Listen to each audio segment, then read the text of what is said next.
Welcome to Fright Fix. My name's Suk. My name's Celia. Celia, how are you today? I am good. I'm excited to do our third installment of The Conjuring. Feels like not 3 weeks of The Conjuring. It's gone by so fast. But yeah, really excited to do this. How are you? Exactly the same. To be honest, it'd be good to finally wrap this trilogy up and move on to something else, but still definitely excited to talk about this movie because I have zero idea of what you think about this movie, and because we've never talked about it before and I have no inkling about what you're thinking. I feel the same. I'm completely in the dark because I don't know whether I have some controversial views or not. We'll see. So this week we'll be reviewing the newest film in the Conjuring series, the 2021 horror The Devil Made Me Do It, directed by Michael Chaves. It stars Vera Farmiga as Lorraine Warren and Patrick Wilson as Ed Warren. Find your Fright Fix anywhere you listen to podcasts and follow us on social media at Fright Fix Podcast. As always, before we continue, I'm going to give a spoiler warning. If you haven't seen the film, go and see it and come back to the podcast later.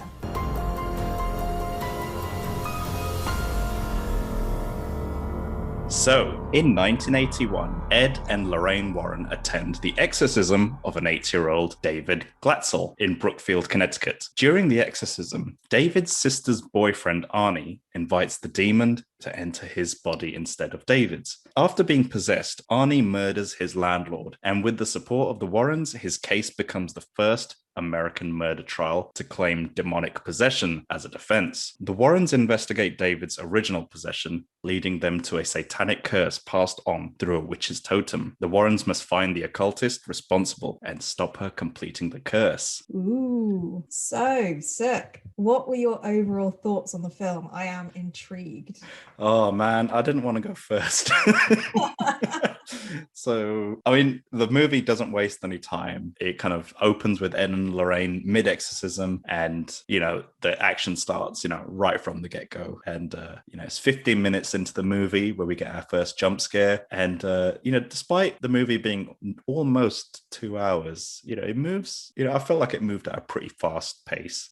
Visually, I thought the movie looked great. And, you know, it's a nice kind of contrast or a nice kind of change from like the grim UK setting of The Conjuring 2, you know, moving over to like, you know, warm, dreamy Americana kind of feelings. Now, I mean, my main issue with the film was, you know, the kind of, I felt like the jump scares were a bit weak compared to the previous movie. And I mean, the film is so far removed from the previous two films, in my opinion. Yeah, so the previous two movies were like haunted house movies, and this is like something more like a mystery crime kind of film. It feels like, you know, with kind of spooky elements. And for me personally, it was a bit difficult to kind of adjust to the change, and it was a bit difficult for me to kind of accept this film. But I think that was more my problem than the film's problem. And if it wasn't for Ed and Lorraine Warren being in this movie, I think I think there would be a small possibility where I would have dismissed this film. Tell me, what did you think? Put me out of my misery. I wanted to leave you hanging just because, but I'm also very annoyed that we felt exactly the same about this film. Oh, really? Are they going to say something different? I'd want us to have opposing opinions just once. Yeah. But unfortunately, I'm not going to say I didn't like this film, because as a film, I don't think it was bad. Everything you were saying about, you know, some of the characters, I think that the story development was quite interesting at points. You know, I think that the idea of following an occultist is really interesting, but we have just watched The Conjuring and The Conjuring 2. And the main things we love about those films is the uniqueness of the jump scares and the fact that you're always on the edge of your seat and you're basically being taken along for a ride, and you know, get pushed out at the end and you're all kind of a bit frail and scared, and you think, you know what, I've just had a really good time and a really good scare. I didn't have that in this film at all. I'm not really sure I was scared at any points, really. And another testament to the fact that this film wasn't very scary was the fact that Mike, the coward, watched the whole thing. He said he was going to get up if it got scary. Yeah. Never got up. So I think that shows that. Oh, wow. this film was quite tame, which is slightly disappointing because The Conjuring does have and the whole franchise with the Nun and Annabelle and everything, it does have a reputation for that scariness. And I wonder whether it's slightly missing James Wan's direction. I know that I think he wrote part of the story. I think as a producer on the film for sure. Yeah, but maybe having him as the kind of leader on this film would have made a difference. That would have been quite interesting. Yeah, because I think the guys that wrote the first two films didn't write this one. It was a different. Right. It was a different writing duo for this. So the first two movies had the same writing duo, and this was a different team, I think. So this movie failed the mic test, basically. Quite dramatically. And I built it up because I said, the other two, because, this was the first one that we had never seen before, you and I, because it's new. It's new. So I was saying to Michael, these are quite scary. Are you sure you want to start with this film? And he said, I'll give it a go and see how it is. And now he thinks the Conjuring franchise is very tame. And it's I had a joke. to remind him, these are not like he probably thinks I'm a massive scaredy cat because I get really scared at the other two. Perhaps this is not like the other ones. No. I mean, what was surprising to me is, so I think Michael Chaves had directed The Curse of La Llorona. Sorry, I can't pronounce it properly, and I thought that was pretty scary. I thought the jump scares were, I mean, it wasn't like it's not going to win any Oscars, but I thought it was a competently made horror film, and so I was a bit surprised that this one was so lacking in the jump scares, wasn't it? I mean, it felt like they focused a lot on the character development, following Arne in prison, which is very close to what I'll talk about later in the true story. But it's kind of missing the fact that it's a horror film at the same time. It's not just about Satanism and the kind of the curse. It missed out the big bit of the demon. Like the demon didn't do much in the film apart from possess the characters. And I think that's where you would have got the jump scares from, or use the occultist who can kind of shift through space a little bit, use that a little bit more. But yeah. I mean, so what did you think of the acting and the performances in the film? Well, speaking of the occultist, I thought it was very interesting that they used an older woman, slightly kind of Mormon looking in the way that and it's different from the typical goth youngster that you might think of as an occultist or a Satanist. Very plain looking, but also really creepy because of that. The fact that she was very emotionless and very prim and proper almost. She looked like a librarian or something. She looked like an old-timey librarian who someone had just shouted in the library and she was giving them a stern look. But I thought that was really interesting, the way that it was cast, because it almost made this kind of good versus evil between Lorraine Warren and the occultist, because it was like good witch versus bad witch, I thought. I didn't think of that. Well, Lorraine is so full of emotion and she's always, dressed in colour, and, she gives off a very kind of protective, loving feeling. Sure. And then you've almost got the opposite of her, who is kind of the same age as Lorraine. Who is emotionless, clearly doesn't care about her family because she, spoiler again, slits the throat of her father. He's obviously the opposite of her. So I kind of liked the dynamic that created between the villain versus the heroine. Again, love Vera Farmiga and Patrick Wilson. Can't fault them. I think that their story is wonderful. And I also thought Ruairi O'Connor, who played Arne, did a really good job. I really believed him. I really felt for him. I connected with him as a character because I think the film gave him so much time to instead of scaring us. So what it took in one aspect, it kind of gave back in another. Doesn't negate the fact that I'm not super happy they did that, but I think he did a good job. What did you think? I don't disagree with anything you've just said, actually, and I'm kind of surprised that we're so aligned on our thoughts on this film at the moment. It's like we got some kind of psychic connection between us or something. The performances were great. I thought Arne and Debbie were very good. very well acted and very well cast. And I thought the young Ed and Lorraine Warren were pretty cool. The little actors they had for them, and it kind of almost made me want kind of a prequel movie to see how they kind of got caught up in all this spookiness and just what their first adventure was, and maybe they're setting up those younger characters to get involved in that kind of stuff as a side kind of project. I mean, I don't know, I'm just guessing, but which would be kind of cool.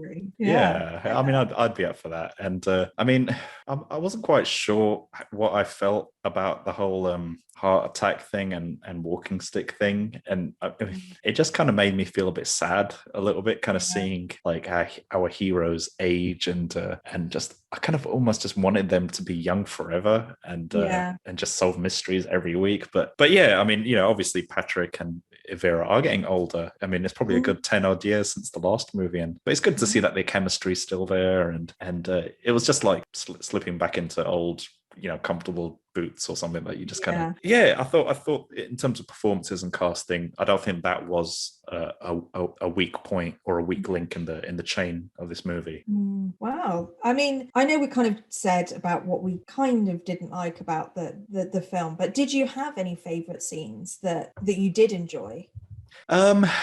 Not favorite scenes, just kind of random things I liked about the film, if that's okay. And something very early on in the movie that I liked was like there's this line that Ed says to the lawyer when they're trying to recruit a lawyer to take the case. He says something like the court accepts the existence of God every time somebody swears the truth. I think it's about time we start accepting the existence of the devil. And it just made me think, like, that is so true. They won't even entertain demonic possession or anything like that, but yet every time people are asked to swear on holy books, which is, I don't know why I never thought that before. It's almost if you accept one, you kind of accept the other with it by default, surely. Like if you it's just like it's the binary opposite to what you can't just pick and choose and have it one way. It's and you can't have one without the other. That is really interesting, actually. If you were going to make an argument for the fact that ghosts are real and demonic possessions might be real, that's probably the closest you're going to get for a lot of people. And another thing that I liked about this movie, it was kind of nice actually to have a male be the one that's kind of possessed and whatnot, or be the one that's haunted, because in the previous movies it's like these kind of helpless female characters, and so it's kind of a nice change, rather than just constantly reinforcing that stereotype of that kind of damsel in distress type thing. So it's a nice change of pace, I thought. And the guy who played Arne, I thought he did a fantastic job. Actually, they picked someone very good to play his part, and I liked the fact that the movie generally, it was kind of changed. The concept had changed from a haunted house to a haunted person more than anything. And something earlier on in the film, just a little kind of, I don't know why, but the visuals kind of really got me, was when right at the beginning when Ed is carrying the child who's possessed downstairs, and the child is kind of like just screaming and like flailing his hands around, and you see like the scratches appear on the walls as he coming down.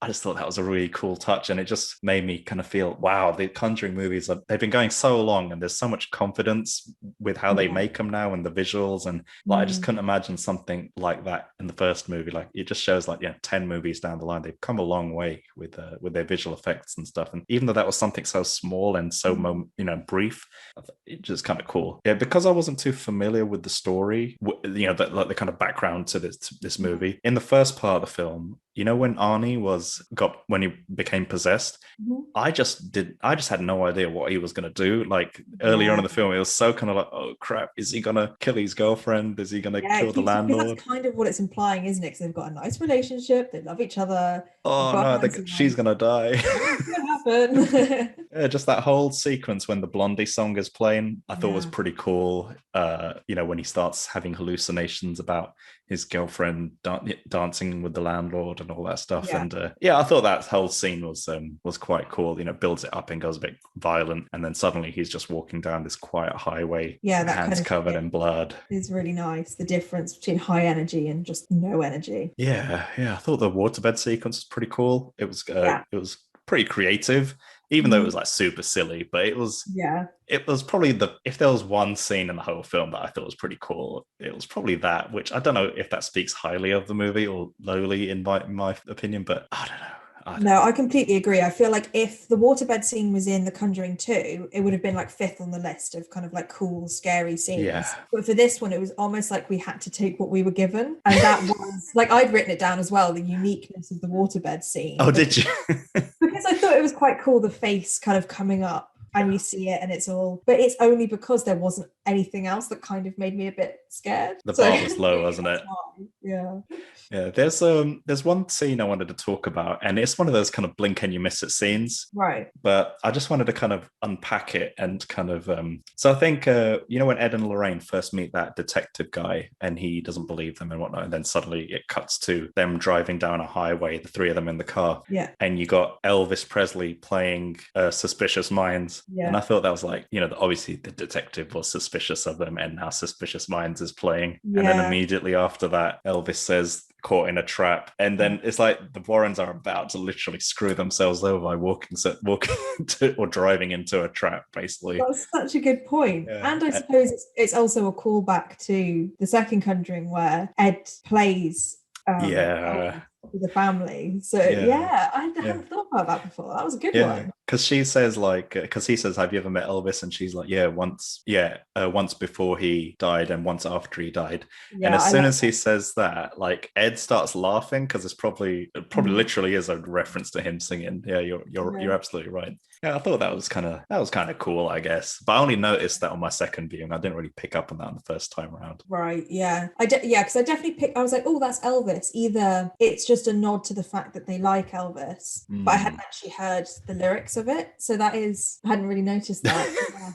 There's this one bit in the morgue where this kind of the large overweight zombie starts charging at Ed, and it just reminded me of this video game called The Last of Us, and there's kind of these characters called the bloaters in The Last of Us. Yes. Have you ever played it? I have, yeah. Years ago. I have, yeah.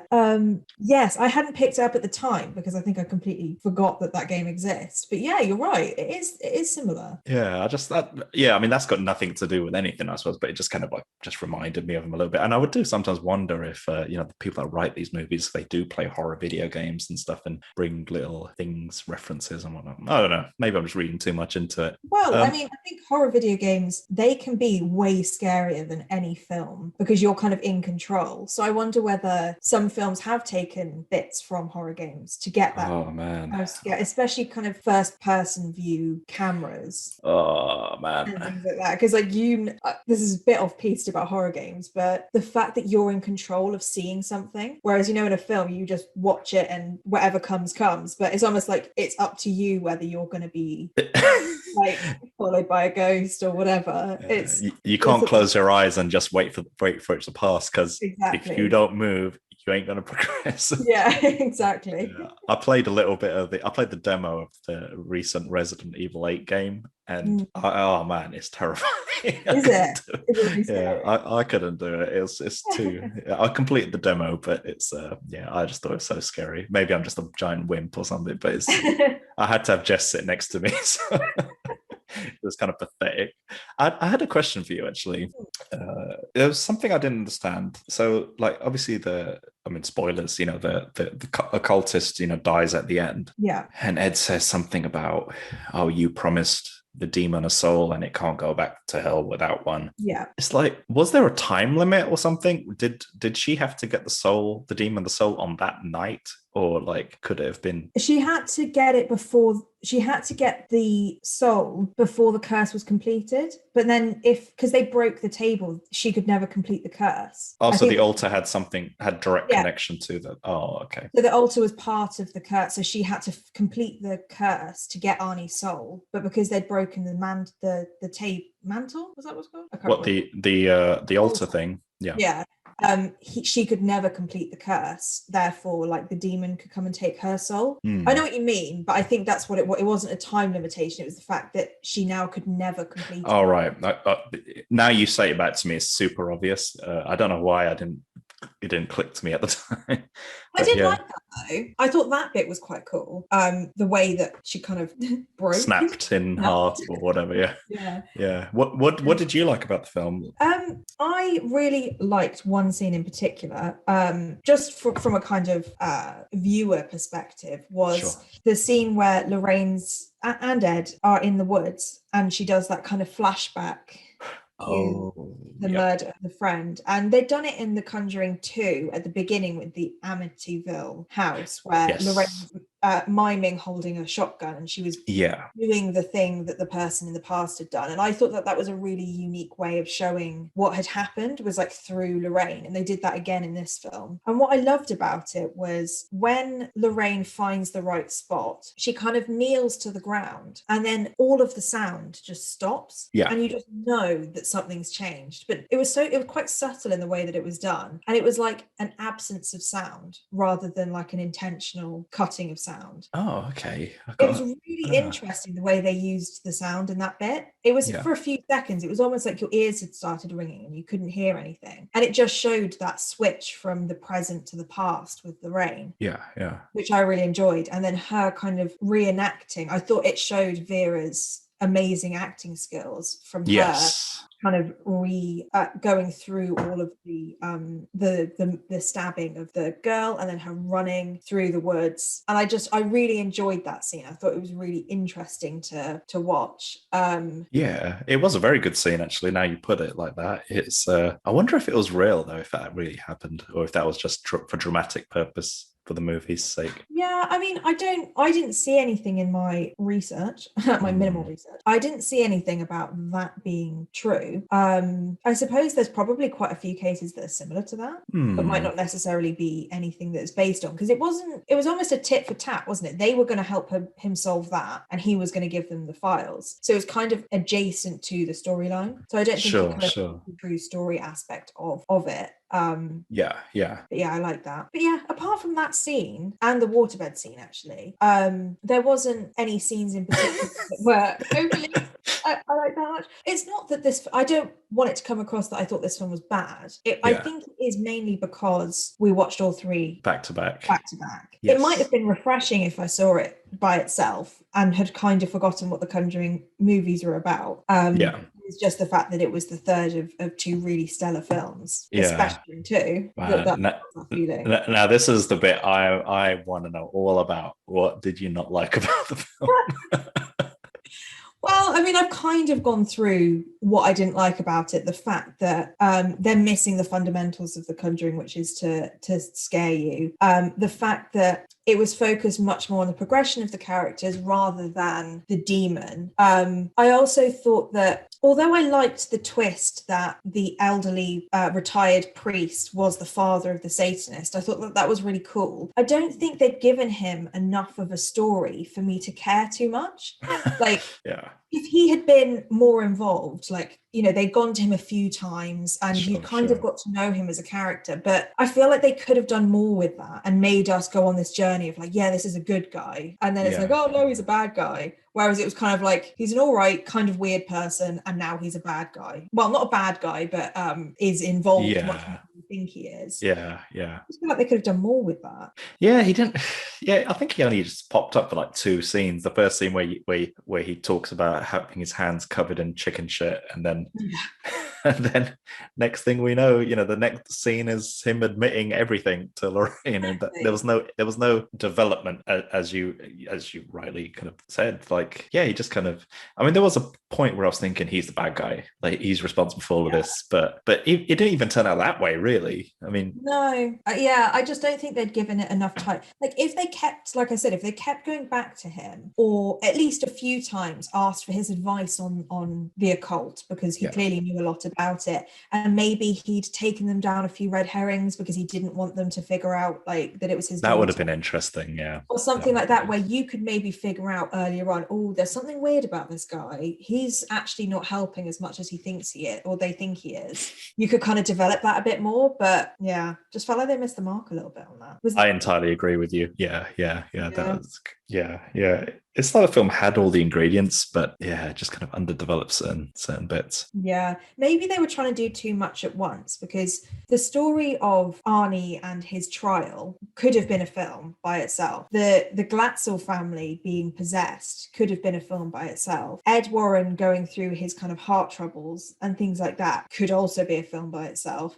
And then you've got this occultist as well. So there are lots of things going on, and I think maybe it just didn't blend entirely well to make it a kind of very clear, interesting story path when nothing was left. Yeah. What did you think? Was there anything you didn't like that we haven't kind of covered? I mean, nothing kind of major, but it's just little things that kind of I was a bit unsure about throughout the film. Like just even something as simple as the opening of the movie. I know the opening was very frenetic and very kind of action packed. You know, you literally start the film at 100 miles an hour kind of thing. I thought that was fairly good and everything. But what I like the previous two movies, one thing I mentioned last week was that they both started like kind of mid-adventure on an unrelated case, but this one wasn't like that. It's kind of like Ed and Lorraine straight away, you know, in the thick of it with this movie. So it's this story from literally from beginning to end, you know. So I mean, that wasn't really a bad thing. I suppose I'm nitpicking. Maybe I should accept that this franchise is allowed to change and it is allowed to change direction and try something different. Or maybe I just don't want to let go of the template of the previous two movies. Yeah, and that was something that you pointed out was good about the last one. So it is kind of fair that was what you were waiting for this one as well, and it just didn't happen. Yeah, it kind of. I know I talked about James Bond last time, and I'm going to link back to James Bond again this time. But like Daniel Craig's like my least favorite James Bond. Like his movies are my least favorite. I mean, they got some good bits in them, but overall, just the direction they went with, I didn't like it. And this. Like so none of the new Bond movies, maybe other than Spectre, maybe I can't remember, but none of the new Bond movies have that opening gun barrel thing. Yeah. So they just kind of start straight into the movie. Like they don't have that, you know, which that traditional James, you know, the gun barrel and then James Bond shoots the screen. So with this movie, it felt a bit like that. Like it didn't have that opening like the way I wanted it to be. And on something else, like, so kind of touching upon what you mentioned about the courtroom thing, like how that could have been its own movie. Like, I kind of wish there was a bit more of that. Like, because I generally like kind of like courtroom drama type movies and whatnot. Yeah. So like maybe a horror movie isn't the place for a courtroom drama, but the fact that the marketing kind of this movie kind of lent into that whole kind of the case that shook America or whatever, I can't remember the exact words, but the courtroom drama bit was only there for like 2 scenes or something. Yeah, and they ended up just summarizing it with the words on the screen at the end. Yes, yeah. Oh, he went to prison for 5 years and he's still happily married to this day or whatever. And it was just kind of like there wasn't much of the court case thing. Part of me thinks was more filmed, but they just had to trim it down because the movie was 2 hours, and it kind of made me think maybe the film comfortably could have gone for 3 hours if they had the courtroom thing. Maybe that was too long. I don't know. I'd be interested to see if there's a director's cut of this movie. And, I mean, I respect the filmmakers for trying something different in this film. You know, you have to try something new, otherwise if they did a third Haunted House film again, maybe we would have just been here complaining, why are they just doing this all over again? Yeah, maybe we're not easily pleased. Whatever they did could have done wrong. I feel like it's the sort of franchise where they do have lots of loyal fans, and you're kind of going to upset someone either way. Yeah. It's rare for a horror movie franchise to have like a rabid fan base like this. It's I think it's right up there with like the Halloween movies and whatnot. One of my biggest dislikes of this film was I didn't like the fact that the main villain was a human. Yes. And despite the fact that she could do these kind of seemingly supernatural things like teleporting from one place to another, as she did, there's something about her just being a human, which I don't know, man. Like I kind of wanted it to be the ghost of someone who died 100 years ago. The threat isn't that high. Like the stakes aren't that high if she's a human, because you probably hit her over the head and that'll be it. Like it's not as threatening as, like you say, even if she was the same but she was dead, like she was a ghost or an apparition of some sort. Yeah, I completely agree. Yeah. And another thing was, towards the end of the movie when, all the chaos is happening and Arne's in prison, and he's being possessed or whatever, and he starts floating. The end, all the glasses breaking, and the lights of the prison are shining everywhere. All that craziness is happening, but there's like he's in a prison or something, or a prison hospital or whatever he's in, and there's like no guards or no backup. There's no police. There's no nothing around. Like it's just him, a priest, and I don't know, like whoever the person on shift was. It's just like there's no one there. It's just I just found that all a bit weird. Like it just felt a bit. They didn't feel like there was any threat. So maybe the only thing I could think of is maybe the prison says, well, there was no evidence of this thing happening, so that's why you can't include any of our police officers in the shot or something. And that's true. It's like it's all conjecture and it has to stay that way. You can't have like witnesses. I mean, there was like a prison guard behind the screen at the back of but they didn't do anything. They just stood there and just watched. I think one more came in and then they just watched the whole thing. Like, surely you do something. I don't know. It's probably one of those things where they're like, you know what? We can't, if we're going to keep it to this true story, we can't keep adding things in that could be what you said. Yeah. So could discredit it. Yeah, it was a bit disappointing, but it's not a deal breaker or anything. But yeah, it was a bit weird. I think now the worst thing that this film does is there's a character that the movie kind of glosses over. Right. And there's a character I think deserved a lot more attention and maybe even a spin-off movie of their own. And it's someone who's actually appeared in all three movies. And I just want to see if you can guess who I'm talking about. Yes. Someone who's appeared in all Oh, is it their daughter? No. Oh. Because their daughter does get a movie. She is in another movie. Oh, is she? Yeah. I think she's in an Annabelle movie.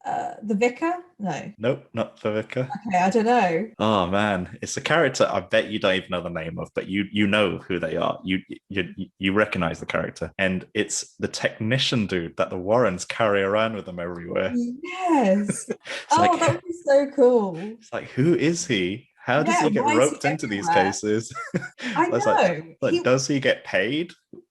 Yeah, poor man. Like, imagine if he was just an intern or something and then he has to do all this terrible stuff. Yeah, maybe that would be a good spin-off. The Adventures of the Warren Intern. Yeah, it's like he actually has a name, and I had to research what it was. His name's Drew Thomas, the character's name, and he's in all three of them. He's the one that sets up all the cameras and whatnot.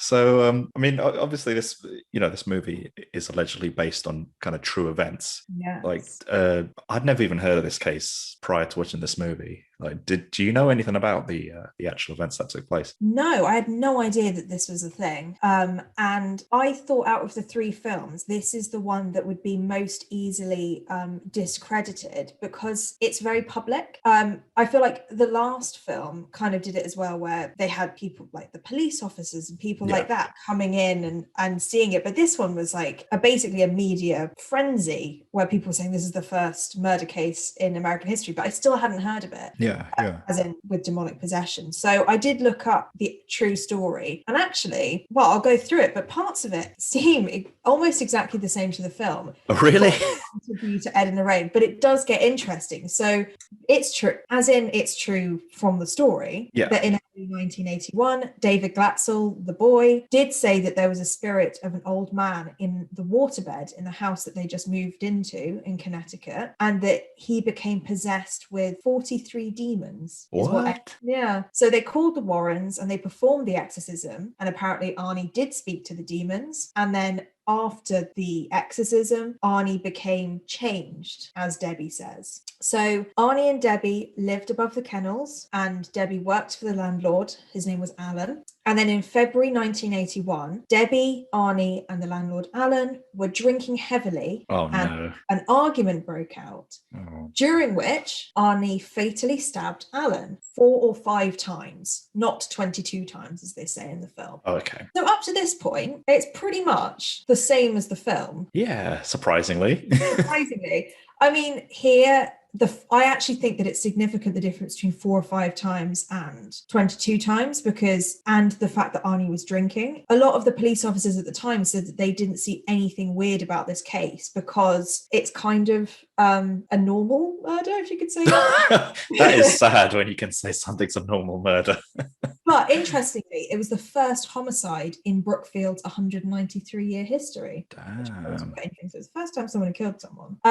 And Arne never said that the devil made him do it. He just said he couldn't remember stabbing Alan. And it was Ed and Lorraine Warren who started the argument that he was not guilty because he was a victim of demonic possession. So that's slightly different story. So it was all Ed and Lorraine Warren that said he was possessed. And that's why the defense attorney for Arne, started using that as a defense. It was only because of pretty much Lorraine Warren. She called up the police force and told them that he was possessed. And that's how it turned into this kind of media frenzy. But after all the hype, the demon defense never actually made it to the jury because it was rejected by the judge beforehand. Oh, I see. Yeah. So when you were saying earlier about the fact that they kind of didn't show any of the court scenes, I think the reason was because that would have to be completely fabricated if they were going to do the demon defense. And I wonder whether they keep it more to the true story, and they kind of just didn't put that in. Yeah, it probably would have been interesting. All right, yeah, no, you make a good point, but maybe they could have gone down the route which showed how people rejected the whole demon thing and why they didn't go with it and why it was considered inappropriate to be in court or used in their defense or something. Yeah, and actually people who knew Arne did say that he was quite violent at times. And generally? Just generally, yeah. And that they didn't believe that the devil made him do it. And that's completely different from the way the film portrays Arne. I'm not saying that everyone thought that, but there were people in his life that said it's not completely out of character. Oh, no. So, these things are kind of... Oh, dear. Conveniently omitted truths. Yeah. And so in November 1981, he was convicted of first-degree manslaughter. So the jury believed he intended to harm but not kill the language because he was drunk, I suppose. He was sentenced to 10 to 20 years but served less than 5. So that's, I think, where they got that he'd served less than 5 in the film. They kind of just conveniently missed out the bit that would make it a little bit less theatrical. Yeah. But an interesting thing that I found, which it's kind of upsetting because it puts the Warrens in not a great light, but Lorraine Warren wrote a book about the case 3 years afterwards, and the book was supposed to be reprinted in 2006, but David Glatzel and his older brother sued Lorraine for invasion of privacy and intentional affliction of emotional distress due to false information. So they said that it was not true at all, that the whole thing was a hoax, and that David had an undiagnosed mental illness and he was not possessed by any demons, and that essentially Lorraine was trying to make money from the book. Yeah, and that she'd called the police saying it was a demonic possession to further her own kind of demonology. Show business, basically. So the lawsuit for the book was dismissed, but the book was never reprinted. And apparently the publication house was just like, it's too much work. Like, we're just not going to reprint it. But, they were pretty serious in saying that this didn't happen. It's kind of disappointing because when you just said that, the case was just going to, go through fairly procedurally, and then the Warrens came out of nowhere to the police and say, screamed, he was possessed. And so it's like they kind of like inserted themselves into this thing. And did the kid that was possessed later in life admit that the whole possession that he'd suffered was a hoax, or he'd made it all up or something? He said, so it says that Carl, who's the older brother of David, was the person who pushed through the lawsuit and said that the exorcism was a hoax and that David just had an undiagnosed mental illness, not demons.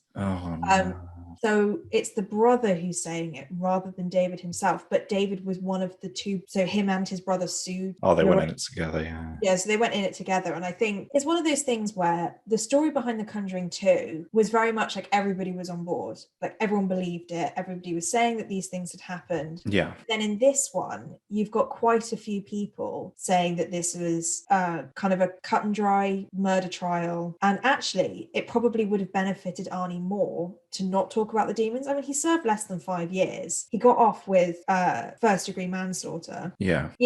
And that was without the demon. So it's not like they were doing it to make sure that he didn't get any jail time. Yeah.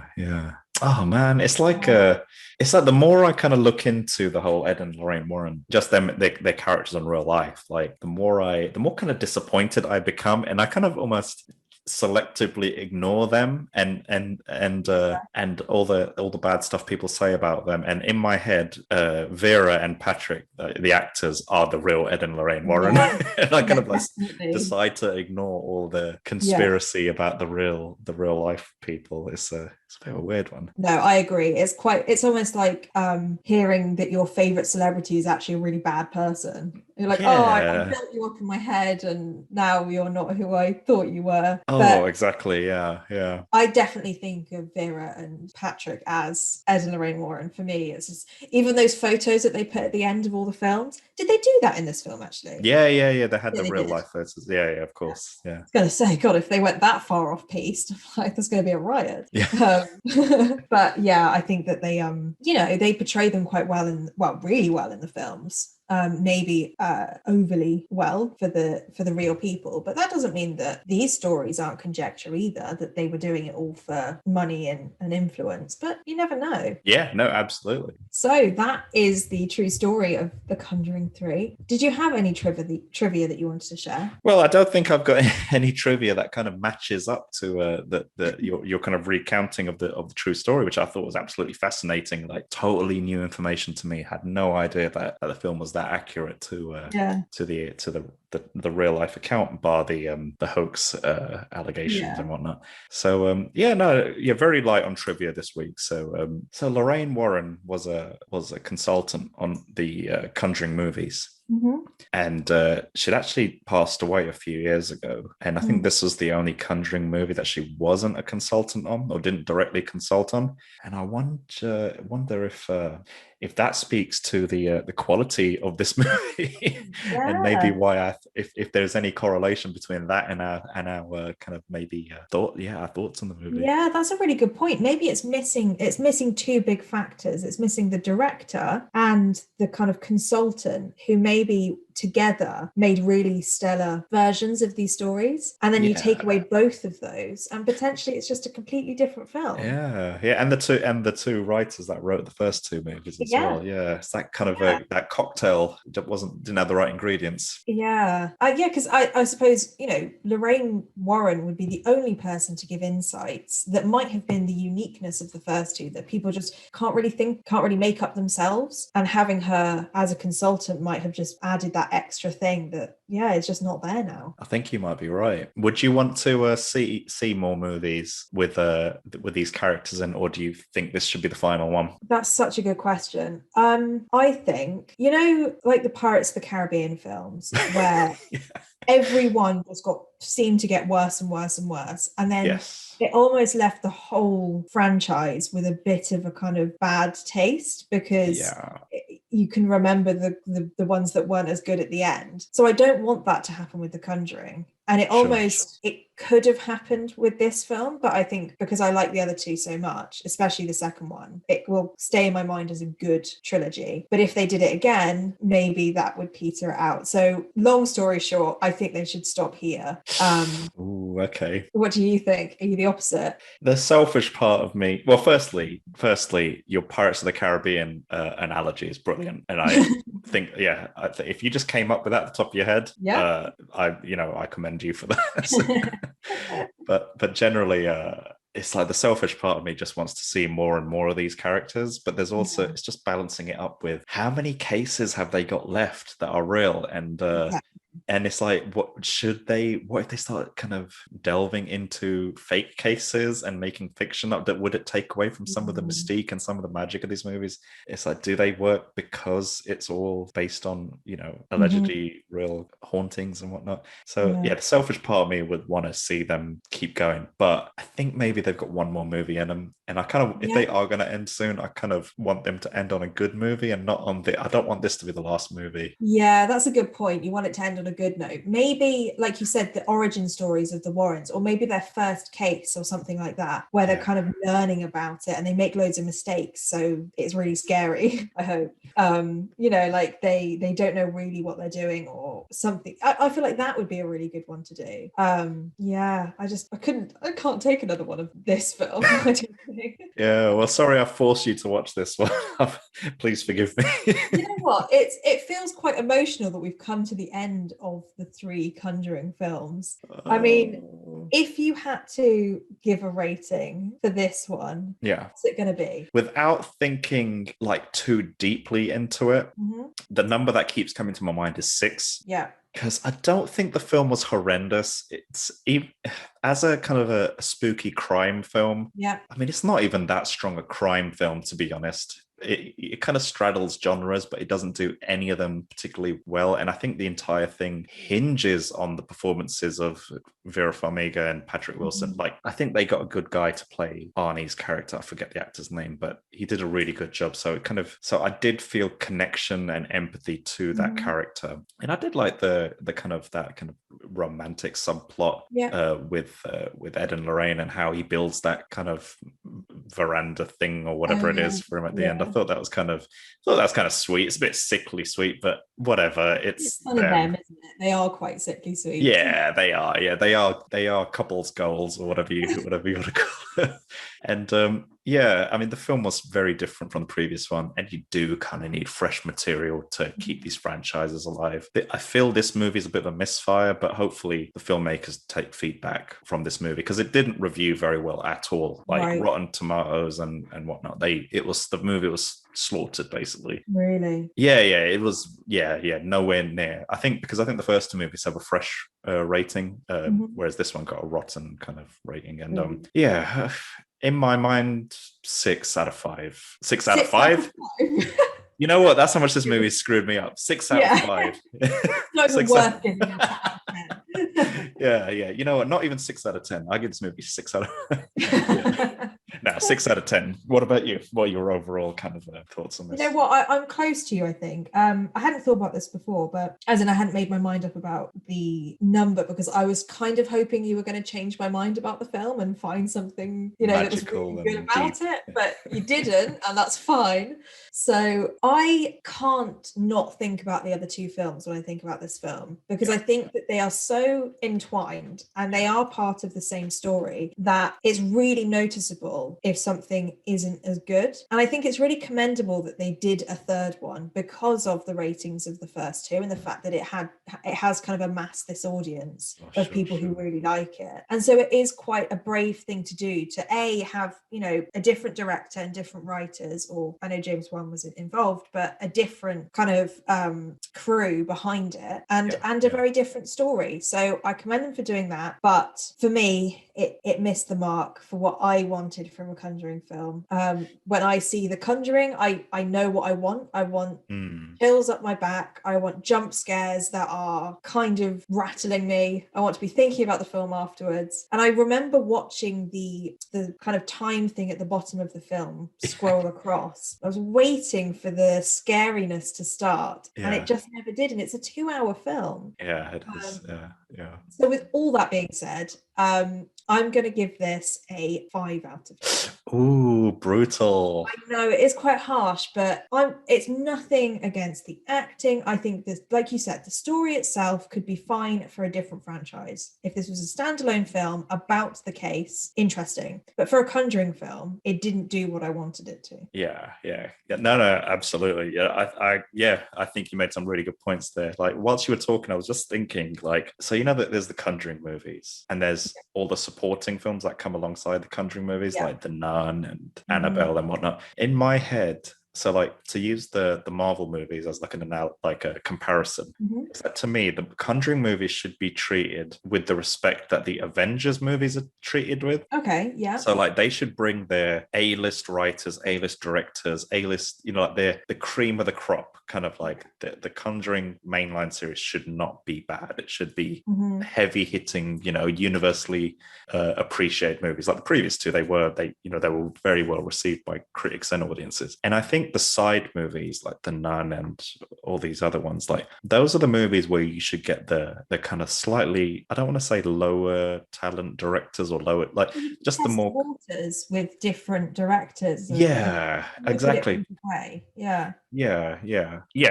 Exactly what you just said. Like, test the waters with that talent. They're the up and coming talent So I kind of feel like maybe there needs to be a kind of a reassessment on who they have on these movies.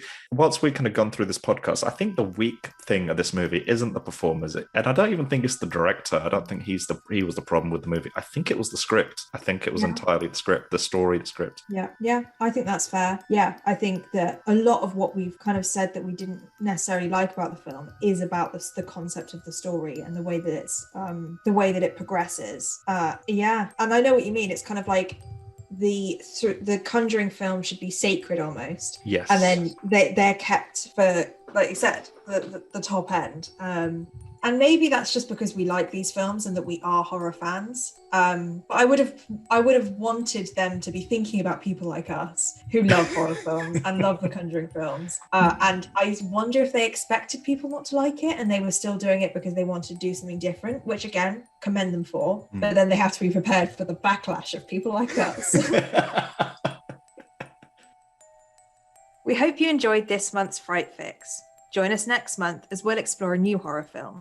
We will be posting the movie a few days before the podcast episode is released on our social media, so be sure to follow us at Fright Fix if you want to watch the film ahead of time. If you would like to send us a message or want us to cover a scary movie on an upcoming episode, please feel free to contact us on Instagram or Twitter, or email us at podcast@frightfix.com. See you next time.